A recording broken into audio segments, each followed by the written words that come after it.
Praise God. എൻ്റെ പേര് an. ഞാൻ UK-ൽ നഴ്സായി വർക്ക് ചെയ്യുന്നു.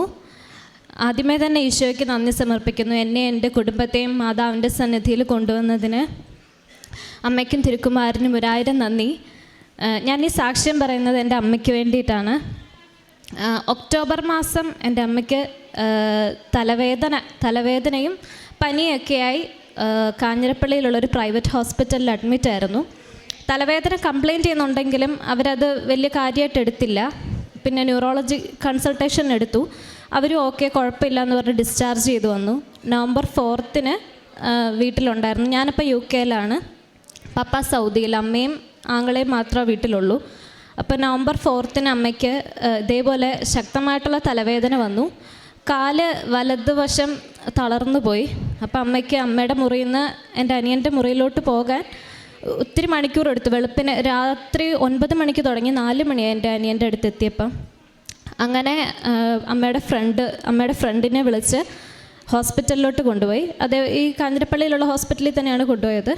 അവിടെ ചെന്ന് കഴിഞ്ഞപ്പം അമ്മയ്ക്ക് സീഷറുണ്ടായി. പിന്നെ MRI ഒക്കെ എടുത്തു. ഇതൊന്നും ഞാൻ അറിഞ്ഞിരുന്നില്ല. MRI നോർമലാണെന്നാണ് പറഞ്ഞത്. പക്ഷേ MRIയിൽ ഡോക്ടർ പറഞ്ഞു ഒരു സ്ട്രോക്കാണെന്ന് പറഞ്ഞു. അപ്പം എൻ്റെ ബ്രദറും അമ്മയുടെ ഫ്രണ്ടും ഉണ്ട്. അമ്മേനെ പാലാ മാർസ്ലീവയിൽ കൊണ്ടുപോയി. അവിടെ ചെന്ന് കഴിഞ്ഞിട്ടാണ് ഡോക്ടർ എന്നോട് പറയുന്നത് ബ്രെയിനിലൊരു ലീഷനുണ്ട്, ഒരു ഹൈപ്പർ ഇൻറ്റൻസ് ലീഷനാണ്. ഇത് സ്ട്രോക്കായിട്ട് കൺസിഡർ ചെയ്യണോ വേറെ എന്തെങ്കിലുമായിട്ട് എടുക്കണോ എന്നറിയില്ല. ഇനി നമ്മൾ അടുത്ത ടെസ്റ്റ് ചെയ്യുമ്പം ഇത് നോർമലായി ഇല്ലെങ്കിൽ വേറെ എന്തെങ്കിലും പ്രശ്നങ്ങളായിരിക്കാം, ട്യൂമർ പോലെ എന്തെങ്കിലുമൊക്കെ ആയിരിക്കും എന്ന് പറഞ്ഞു. നല്ലതുപോലെ പ്രാർത്ഥിച്ചോളാൻ പറഞ്ഞു. പിന്നെ ഡോക്ടർ പറഞ്ഞു ഇങ്ങനെ ഒരാൾക്ക് 51 ഇയേഴ്സേ ഉള്ളൂ. അപ്പം ഈ ഒരാൾക്ക് സ്ട്രോക്ക് വരേണ്ടതായിട്ടുള്ള ഒരു കാര്യങ്ങളും ഇല്ല. പ്രഷറില്ല, ഷുഗറില്ല, കൊളസ്ട്രോൾ ഇല്ല, അങ്ങനെ ഒന്നുമില്ല. ആപ്പാടുള്ളത് ക്രോൺസ് എന്ന് പറഞ്ഞൊരു കണ്ടീഷൻ മാത്രമേ ഉള്ളൂ, കുടലിൻ്റെ ഒരു കണ്ടീഷൻ, അത് മാത്രമേ ഉള്ളൂ. അത് 7 വർഷം മുമ്പ് ഡയഗ്നോസ് ചെയ്തതാണ്. അപ്പം അതിൻ്റെ കണ്ടീഷൻ എങ്ങനെയുണ്ട് ഇപ്പം എന്ന് അറിയണം എന്ന് ഡോക്ടർ പറഞ്ഞു. അപ്പം നമുക്ക് ഈ ഒരു കണ്ടീഷനിൽ കൊളോണോസ്കോപ്പി ഒന്നും ചെയ്ത് നോക്കാൻ പറ്റത്തില്ല. അങ്ങനെ അമ്മേനെ റൂമിലേക്ക് ഡിസ്ചാർജ് ചെയ്തു. എല്ലാ ടെസ്റ്റുകളും നോർമലായിരുന്നു. റൂമിലേക്ക് ഡിസ്ചാർജ് ചെയ്തു. അങ്ങനെ കുറച്ച് ദിവസം കഴിഞ്ഞ് വീട്ടിലേക്ക് വന്നു. വീട്ടിൽ വന്നു കഴിഞ്ഞപ്പം പിന്നെ ഉള്ളത് 6 ആഴ്ച കഴിഞ്ഞിട്ടുള്ള ബ്രെയിനിൻ്റെ MRIക്ക് വേണ്ടിയിട്ടുള്ള പ്രാർത്ഥനയായിരുന്നു. നല്ലതുപോലെ ഞങ്ങൾ പ്രാർത്ഥിക്കാൻ തുടങ്ങി. ഈ സമയത്ത് നവംബർ 7 ഞാൻ ഓൺലൈനായിട്ട് ഉടമ്പടി എടുക്കുന്നത്. അങ്ങനെ ഉടമ്പടി എടുത്ത് പ്രാർത്ഥിച്ചുകൊണ്ടിരുന്നു. അപ്പം ഇനി വേറെ എന്തെങ്കിലും ട്രീറ്റ്മെൻറ്റ് അപ്പോൾ ആ സമയത്ത് തന്നെ ഷോഗ്രൻസ് എന്ന് പറഞ്ഞൊരു കണ്ടീഷൻ ഡയഗ്നോസ് ചെയ്തു. ഒരു ഓട്ടോഇമ്യൂൺ ഡിസീസാണ്. പക്ഷേ അതിൻ്റെ ട്രീറ്റ്മെൻറ്റ് പോലും സ്റ്റാർട്ട് ചെയ്യണമെങ്കിൽ ക്രോൺസിൻ്റെ എത്രമാത്രം ഉണ്ടെന്നറിയാതെ പറ്റില്ല. അങ്ങനെ ക്രോൺസ് എങ്ങനെ ഉണ്ടെന്ന് നോക്കാൻ വേണ്ടി കൊളോണോസ്കോപ്പിക്ക് ചെല്ലാൻ പറഞ്ഞിട്ടുണ്ടായിരുന്നു. അങ്ങനെ കൊളോണോസ്കോപ്പി പഴയ 7 വർഷം മുമ്പ് ചെയ്ത കൊളോണോസ്കോപ്പിയിൽ ഒരു സ്ട്രക്ചർ ഉണ്ടായിരുന്നു. ഭയങ്കര ഡീപ്പായിട്ടുള്ള അൾസറേഷൻസ് ആയിരുന്നു കുടലിൽ മുഴുവനായിട്ടും. അപ്പം ആദ്യം കൊളോണോസ്കോപ്പി ചെയ്താലേ ബാക്കി ട്രീറ്റ്മെൻറ്റുകളെല്ലാം മുൻപോട്ട് കൊണ്ടുപോകാൻ പറ്റുള്ളൂ. ഈ അമ്മ കൊളോണോസ്കോപ്പിക്ക് കയറുന്നതിന് മുമ്പ് തന്നെ ഞാൻ മാതാവിൻ്റെ കാശുരൂപം അമ്മയ്ക്ക് ഫോട്ടോ അയച്ചു കൊടുത്തു. ഇത് നോക്കി പ്രാർത്ഥിച്ചിട്ട് കയറണം എന്ന് പറഞ്ഞു. അമ്മ അതേപോലെ തന്നെ കാശുരൂപം നോക്കി പ്രാർത്ഥിച്ചിട്ടാണ് കൊളോണോസ്കോപ്പിക്കും വയറിൻ്റെ CTക്കും കയറിയത്.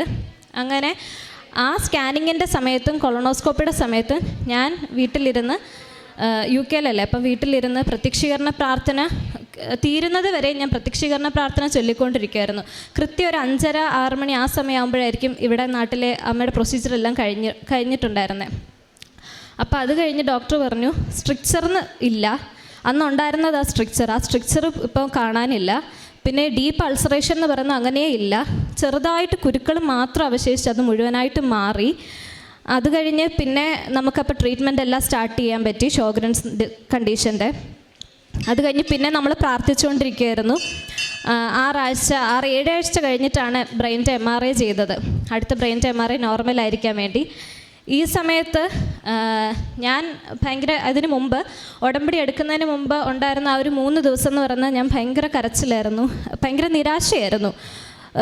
എപ്പോഴും ഫുഡ് കഴിക്കില്ല, വെറുതെ ഇങ്ങനെ ഇരുന്ന് കരഞ്ഞുകൊണ്ടിരിക്കും. ഉടമ്പടിയൊക്കെ എടുത്തു കഴിഞ്ഞപ്പം ഒരുപാട് വ്യത്യാസം ഉണ്ടായിരുന്നു. ഞാൻ ഭയങ്കരമായിട്ട് ഞാൻ വിശ്വസിച്ച് പ്രാർത്ഥിക്കാൻ തുടങ്ങി. അപ്പം എൻ്റെ പള്ളിയിലുള്ള ചേച്ചിയാണ് എൻ്റെ അടുത്ത് പറഞ്ഞത് കൃപാസനത്തിൽ ഉടമ്പടി എടുക്കുക എന്നിട്ട് പ്രാർത്ഥിക്കാൻ. അങ്ങനെ ഞാൻ കൃപാസനത്തിൽ ഉടമ്പടി എടുത്തു. പിന്നെ ചേച്ചി തന്നെ പറഞ്ഞു മാതാവിൻ്റെ കൈ കൊടുത്തില്ലേ, ഇനി എന്ത് പേടിക്കാനാ അങ്ങനെ.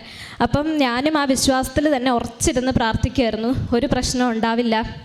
അങ്ങനെ ഇരുന്ന് പ്രാർത്ഥിച്ചു. ഈ ഒരു സമയത്ത് ഒരാഴ്ചയ്ക്ക് ശേഷം ഞാൻ എൻഡോസ്കോപ്പിലാണ് വർക്ക് ചെയ്യുന്നത് UK-യിൽ. അപ്പം ഓൺ കോൾ വരും. എനിക്ക് ഇതിനു മുമ്പ് ഇരുട്ട് ഭയങ്കര പേടിയായിരുന്നു. അമ്മയുടെ ഈ പ്രശ്നം ഉണ്ടായിരുന്ന ദിവസം തൊട്ട് ഇരുട്ട് ഭയങ്കര പേടിയായിരുന്നു. അപ്പം എനിക്ക് ആ സമയത്ത് 2 ഓൺ കോൾ ഉണ്ടായിരുന്നു. അത് 2 എൻ്റെ ഫ്രണ്ട്സാണ് എനിക്ക് വേണ്ടി പോയി ചെയ്തത്. 3-ാമത്തെ ഓൺ കോള് എനിക്ക് തന്നെ പോകേണ്ടി വന്നു. ഞാൻ ഓർത്തു ഞാൻ പോകാമെന്ന് ഓർത്ത് ഞാൻ പോയി. അപ്പോൾ എപ്പോഴും ഓൺ കോളിന് ഞാൻ എൻ്റെ പപ്പേനെ വീഡിയോ കോൾ ചെയ്തിട്ടാണ് പോകുന്നത്, രാത്രിയിലല്ലേ എന്നോർത്ത്. അങ്ങനെ ഞാൻ പപ്പയെ വീഡിയോ കോൾ ചെയ്ത് ഹോസ്പിറ്റലിലെത്തി. ഹോസ്പിറ്റലിൽ ഞാൻ പപ്പയോട് സംസാരിച്ചുകൊണ്ട് പോകുമായിരുന്നു. അപ്പം ഒരു സമയമായപ്പം ഞാനിങ്ങനെ സ്റ്റെയർ ഇറങ്ങി വന്നപ്പം കോള് തന്നെ കട്ടായി. അപ്പം ഞാൻ നോക്കി എന്താ ഇത് കട്ടായി, പെട്ടെന്ന് കട്ടായി. അപ്പം എൻ്റെ മുൻപിലേക്ക് ഒരാൾ വന്നു. അധികം ഹൈറ്റൊന്നുമില്ല, ചെറിയൊരു ആൾ. ലൈറ്റ് ബ്ലൂ ടീഷർട്ടായിരുന്നു ഇട്ടിരുന്നത്. പോർട്ടറിങ് സർവീസസ് എന്ന് എഴുതിയിട്ടുണ്ടായിരുന്നു. അപ്പോൾ അയാൾ എന്നോട് ചോദിച്ചു, നീ ലോസ്റ്റായോ, നിനക്ക് വഴി മറന്നുപോയോ, എങ്ങോട്ടാണ് പോകണ്ടേ, ഞാൻ കൊണ്ടുപോയി വിടാമെന്ന് പറഞ്ഞു. അപ്പം ഞാൻ മറുപടി പറയുന്നതിന് മുമ്പ് തന്നെ ആൾ എന്നെ കൊണ്ടുപോവാണ്, എൻ്റെ ഡിപ്പാർട്ട്മെൻറ്റിലോട്ട് കൊണ്ടുപോയി. അവിടെ ഡിസ്ചാർജ് ലോഞ്ച് വഴി കയറാം. ഞാൻ അവിടെ നിന്നപ്പോഴത്തേനും പറഞ്ഞു മെയിൻ എൻട്രൻസ് വഴി പോകാമെന്ന് പറഞ്ഞുകൊണ്ട് എൻ്റെ ഡിപ്പാർട്ട്മെൻറ്റിലോട്ട് എന്നെ കൊണ്ടുപോകുമായിരുന്നു. അവിടെ നിന്ന് എൻ്റെ ID കാർഡ് മേടിച്ച് അത് ആക്സസ് ചെയ്ത് കയറി. ഇപ്പോൾ ഫുൾ ഇരുട്ടാണ്. അതിൻ്റെ അകത്ത് കയറുമ്പം ഓൺ കോൾ ചെയ്യുന്ന ഒത്തിരി ആൾക്കാർക്കും പേടിയാണ് രാത്രി ടൈമിൽ ഇങ്ങനെ വരുമ്പം. അപ്പോൾ എന്നോട് പറഞ്ഞു എൻ്റെ കൂടെ വന്നാൽ മതി, ഞാൻ നിൻ്റെ മുമ്പിൽ നടന്ന് ലൈറ്റെല്ലാം ഓണാക്കി തരാം, നിനക്ക് കൂട്ടിനൊരാൾ വന്നിട്ടേ ഞാൻ ഇവിടുന്ന് പോകത്തുള്ളൂ, നീ ആരെ നോക്കി നിൽക്കുന്നോ ആൾ വന്നിട്ട് ഇവിടുന്ന് പോകത്തുള്ളൂ എന്ന് പറഞ്ഞു. അവിടുത്തെ ഒരു ഇംഗ്ലീഷ് മാൻ ആയിരുന്നു അത്. അയാൾ മുമ്പിൽ നടന്ന് ഈ പോട്ടർ എല്ലാ ലൈറ്റും ഓണാക്കിയിട്ട് ഞാൻ പുറകെ നടക്കുമായിരുന്നു. അപ്പം ഞാൻ കീ എടുക്കാൻ വേണ്ടി തിരിഞ്ഞു. ഇത്രയും പറഞ്ഞു കഴിഞ്ഞപ്പോൾ ഞാൻ ജസ്റ്റ് കീ എടുക്കാൻ വേണ്ടി തിരിഞ്ഞു. ഞാൻ കീ എടുത്തിട്ട് വന്നപ്പം ആളെ കാണാനില്ല. അപ്പം വലിയൊരു ഡിപ്പാർട്ട്മെൻറ്റാണ് എൻഡോസ്കോപ്പി. ഇവിടുന്ന് പുറത്തോട്ട് പോകാനുള്ള വഴി അകത്തുനിന്ന് ലോക്കാണ്, ഡിസ്ചാർജ് വഴി പോകുന്നത് അകത്തുനിന്ന് ലോക്കാണ്. അപ്പോൾ അതുവഴി പോകാൻ പറ്റില്ല. മെയിൻ എൻട്രൻസ് വഴി പോകണമെങ്കിൽ അത് ഒത്തിരി ദൂരം എടുക്കും. ഈ ലെസ് ദാൻ 1 മിനിറ്റ് ആ ഒരു ടൈം കൊണ്ട് അങ്ങോട്ടേക്ക് പോകാനായിട്ടും പറ്റത്തില്ല. അപ്പം ഞാനിങ്ങനെ നോക്കി നിൽക്കുമ്പം അവിടുന്ന് ഡോറ് വഴി ഡോക്ടർ വരുന്നു, ദൂരെ നിന്ന് ഡോക്ടർ വരുന്നു. അപ്പം ഞങ്ങൾ പ്രൊസീജിയറെല്ലാം ചെയ്തു. വീട്ടിൽ തിരിച്ചെത്തിയപ്പം റൂമിൻ്റെ അകത്ത് കയറിയപ്പം റൂമിൽ എനിക്കൊരു ബ്ലൂ ലൈറ്റ് പോലെ. അപ്പം ഞാനിങ്ങനെ നോക്കുമ്പോൾ എൻ്റെ ബെഡ്റൂമിലെ ടേബിളിൽ കൃപാസന മാതാവിൻ്റെ ഫോട്ടോ വെച്ചിട്ടുണ്ട്. അതിൽ റിഫ്ലക്ഷൻ അടിക്കുന്നതായിരുന്നു, പുറത്തുനിന്നുള്ള ലൈറ്റിൻ്റെ റിഫ്ലക്ഷൻ അടിച്ച് ബ്ലൂ ലൈറ്റ് ആയതാണ്. അപ്പം ഞാൻ എൻ്റെ ഫ്രണ്ടിനോട് അപ്പം തന്നെ പറഞ്ഞു, എൻ്റെ റൂംമേറ്റിനോട് പറഞ്ഞു ഇങ്ങനെ ഒരു ഇതുണ്ടായി എന്ന് പറഞ്ഞു. അപ്പം എൻ്റെ ഒരു ഫ്രണ്ട് ഒരു ചേച്ചിയുണ്ട്. ആ ചേച്ചി അവിടുത്തെ ബാൻഡ് 6 ബ്ലീപ്പ് ഹോൾഡറൊക്കെ ആയിട്ട് നിൽക്കാറുള്ള ചേച്ചി. അപ്പോൾ ആ ചേച്ചി അവിടെ നൈറ്റിന് ഡ്യൂട്ടിക്ക് കാണുമെന്ന് ഓർത്ത് ഞാൻ ചേച്ചിനെ വിളിച്ച് കാര്യം പറഞ്ഞു. അപ്പോൾ ചേച്ചി എന്നോട് പറഞ്ഞു ഈ ഒരു യൂണിഫോമിൽ ഒരാളും ഇന്നില്ല, പിന്നെ ഉള്ള യൂണിഫോമിൻ്റെ കളറുകളെല്ലാം എനിക്ക് പറഞ്ഞു തന്നു, പിന്നെ ഉള്ള ലൈറ്റ് കളർ ഏതാണെന്ന് എനിക്ക് ചേച്ചി പിന്നെ പറഞ്ഞു തന്നു. അപ്പം ഈ ഒരു യൂണിഫോമിൽ ഒരാളും ഇല്ല, ഇങ്ങനെ ഒരു ഞാൻ പറഞ്ഞൊക്കെ വെച്ചിട്ട് ചേച്ചിക്ക് അത്യാവശ്യം എല്ലാ പോട്ടേഴ്സിനും അറിയാവുന്നു. അപ്പോൾ ചേച്ചി എന്നോട് പറഞ്ഞു അങ്ങനെ ഒരു പോട്ടർ നമുക്കില്ല, അത് സഞ്ചാരി മാതാവിൻ്റെ അനുഗ്രഹം തന്നെയായിരുന്നു എന്ന് പറഞ്ഞു.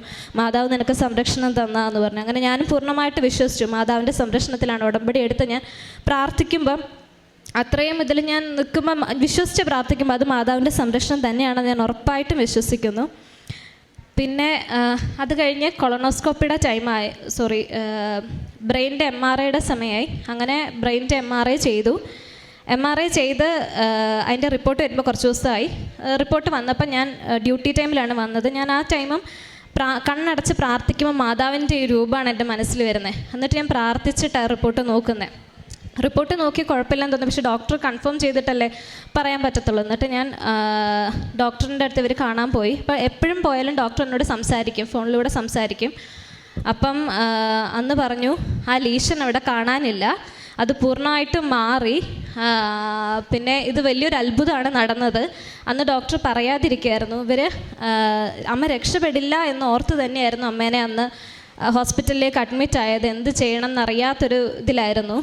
അപ്പം ഡോക്ടർ പറഞ്ഞത് ഇങ്ങനെയായിരുന്നു, മരണം വരെ സംഭവിച്ചേക്കാവുന്ന സ്ഥിതിയിലായിരുന്നു. അവരും ഭയങ്കര ടെൻസ്ഡ് ആയിരുന്നു, എന്ത് ചെയ്യണം എന്നറിയാതെ. അപ്പോൾ ഇത് സംഭവിച്ചേക്കുന്ന വലിയൊരു അത്ഭുതമാണ്, ഈശോയ്ക്ക് ഒത്തിരി നന്ദി പറയണമെന്ന് ഡോക്ടറും പറഞ്ഞു.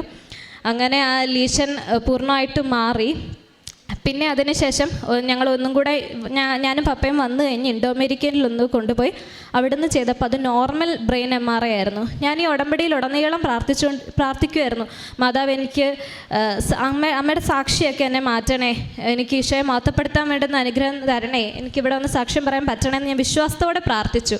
എന്നെ അവിടെ ഒരുപാട് പേരുണ്ടായിരുന്നു പ്രാർത്ഥനയിൽ സഹായിക്കാൻ വേണ്ടി. ഞാനിവിടെ ആദ്യമായിട്ട് വരുന്നത് OET എഴുതുന്നതിന് മുമ്പ് വന്ന് പ്രാർത്ഥിച്ചു, OET പാസ്സായി. അങ്ങനെ ഞാൻ പോയി. അപ്പം ഞാനിവിടെ വന്നിട്ടുണ്ട് ഇതിന് മുമ്പ്.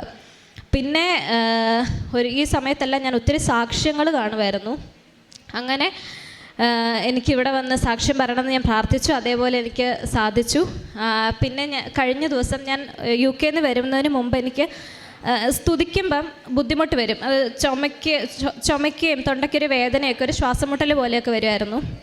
അപ്പം താടിവേദനയായിട്ട് പോയത്. അപ്പോൾ തൈറോയ്ഡ് നൊഡ്യൂളൊക്കെ ഉണ്ടെന്ന് പറഞ്ഞു. കഴിഞ്ഞ ദിവസം ഞങ്ങൾ ഹോസ്പിറ്റലിൽ പോയപ്പോൾ ആ നൊഡ്യൂൾ അവിടെ ഇല്ല, അതും പൂർണ്ണമായിട്ടും മാറി. പിന്നെ പ്രേക്ഷിത പ്രവർത്തനം എന്ന് പറഞ്ഞാൽ അവിടെ ആയതുകൊണ്ട് എനിക്ക് അങ്ങനെ ഒരുപാട് പ്രേക്ഷിത പ്രവർത്തനം ചെയ്യാൻ പറ്റിയിരുന്നില്ല. എന്നെക്കൊണ്ട് സാധിക്കുന്നത് ഞാൻ UK കാറ്റക്കിസം പഠിപ്പിക്കുന്നുണ്ട്. അപ്പോൾ ചെറിയൊരു ബുദ്ധിമുട്ടുകളൊക്കെ എനിക്കുണ്ടാകുമ്പോൾ ഞാൻ ചില ദിവസം കാറ്റക്കിസം എടുക്കാൻ പോകത്തില്ല. പക്ഷേ ഞാൻ ഇതിന് ശേഷം എന്നെക്കൊണ്ടിപ്പോൾ ചെയ്യാൻ പറ്റുന്ന രീതിയിലുള്ള എല്ലാ കാര്യങ്ങളും, പരിശുദ്ധ കുർബാനയ്ക്ക് പോവുക, കുമ്പസരിക്കുക, അതൊക്കെ ചെയ്ത് നടക്കും. പിന്നെ അതേപോലെ പ്രേക്ഷിത പ്രവർത്തനം തന്നെ എനിക്കിപ്പോൾ ചെയ്യാൻ പറ്റുന്നത് അതുമാത്രം ഉണ്ടായിരുന്നുള്ളൂ. ഞാൻ എത്ര വയ്യാഴികയാണെങ്കിലും കാറ്റക്കിസത്തിന് പോകാതെ ഒരു ദിവസം പോലും നിൽക്കത്തില്ലായിരുന്നു. കാറ്റക്കിസം വിശുദ്ധ കുർബാനയ്ക്കും അങ്ങനെ ഞാൻ എല്ലാ സൺഡേസിലും കാറ്റക്കിസം എത്ര ബുദ്ധിമുട്ടാണെങ്കിലും പോയി പഠിപ്പിക്കുമായിരുന്നു. പിന്നെ സാക്ഷ്യങ്ങളെല്ലാം ഷെയർ ചെയ്യും, ധ്യാനം ഷെയർ ചെയ്യുക, സ്റ്റാറ്റസ് ഇടുക, അങ്ങനത്തെ ആ രീതിയിലൊക്കെ ആയിരുന്നു ഉണ്ടായിരുന്ന പ്രേക്ഷിത പ്രവർത്തനം. ഇനി ഇവിടെ നിന്ന് എന്തെങ്കിലുമൊക്കെ ഇനി തുടർന്നും ചെയ്യണം. അങ്ങനെ ശരിക്കും ഞാനിവിടെ വന്നത് എൻ്റെ അമ്മയ്ക്കായിട്ടുള്ള മെയിൻ സാക്ഷ്യം അമ്മയുടെ കാര്യം പറയാൻ വേണ്ടിയിട്ടായിരുന്നു. അങ്ങനെ കിടന്ന് അനങ്ങാൻ പോലും പറ്റാതിരുന്ന അമ്മയാണ് എൻ്റെ കൂടത്തിൽ ഇപ്പോൾ ഈ മാതാവിൻ്റെ സന്നിധിയിൽ വന്ന് നിങ്ങളുടെ മുമ്പിൽ സാക്ഷ്യം പറയാൻ അനുവദിച്ചത്. ഈ ഒരു അനുഗ്രഹം തന്ന ഈശോയ്ക്കും പരിശുദ്ധ അമ്മയ്ക്കും കോടാനുകൂടി നന്ദി സമർപ്പിക്കുന്നു.